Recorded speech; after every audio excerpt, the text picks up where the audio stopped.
right? God, the life giver, assumes human flesh, Jesus.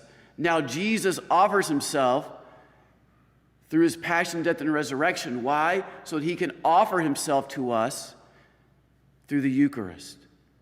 Jesus, the life giver, wants to give life to us and nurture divine life in us. That's what he's about. And this is what the whole Bread of Life discourse is about. Jesus is giving a sneak peek, a preview to his apostles. And again, Jesus wasn't speaking figuratively. That is an erroneous Protestant misunderstanding of this scripture passage. It's a lot of mental gymnastics to try to come to a place to rationalize, well, he's not really speaking literally. Because if you read the text, he is speaking literally because the people take him literally. That's why in the gospel today, the people are saying, this is hard. Who can accept it? What do you mean we have to eat you? That is weird. Cannibalism. And not only that, but it's blasphemous to our law. This is not of God. Interesting, isn't it? God is giving them a teaching that is beyond man's understanding. And so now you have the reactions of people. We don't get this. This is crazy. I can't do this.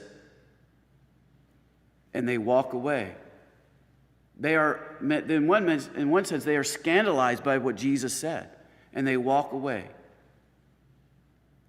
Because faith is not about being able to see clearly. Faith is not like science. Faith is a different type of knowledge than science. By the way, there are more forms of knowledge than just scientific knowledge. That's an error too. Many people think that you can only have one type of knowledge based on the scientific method, based on what you can see and taste and experience. That's an error as well. Not true. Faith is a type of knowledge as well. But faith is not something like science. You can because you can measure it, you can kind of come to see the truth of it, and you accept it really easily. You have a firm conviction about it. You can have a firm assent. Yeah, I see it. Yeah, that's it. 2 + 2 = 4. I get it. This altar is 3 feet high. Yeah, I can get my tape measure. I see it. A firm assent. But faith is not that way. Faith is what? Of things that we cannot see. That's what St. Paul says. Faith is about things that we cannot see. So what? If we can't see it intellectually, if we can't grasp it intellectually, well, how do we come to accept it? How does our mind come to assent to it? Well, it has to be moved by our will.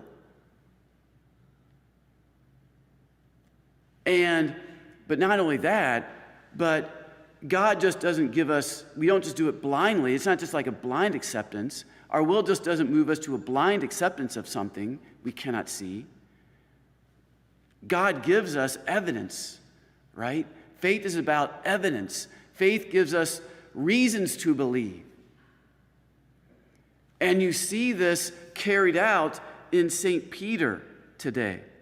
He gives the perfect response for when you come upon a teaching of God that is hard to accept because you might not understand it or you just might not agree with it. It doesn't go along with your desires, your own desires, disordered desires, I should say.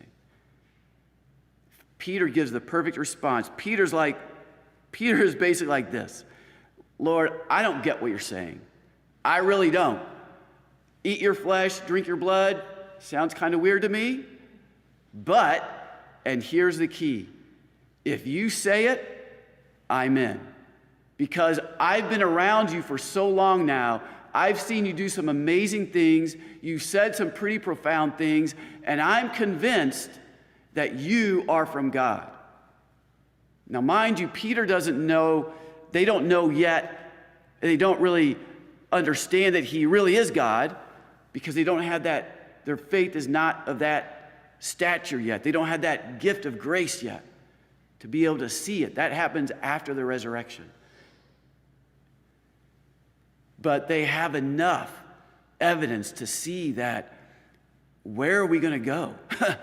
Who else are we going to give who else are we going to surrender to?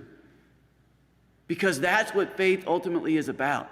Faith is about a surrender.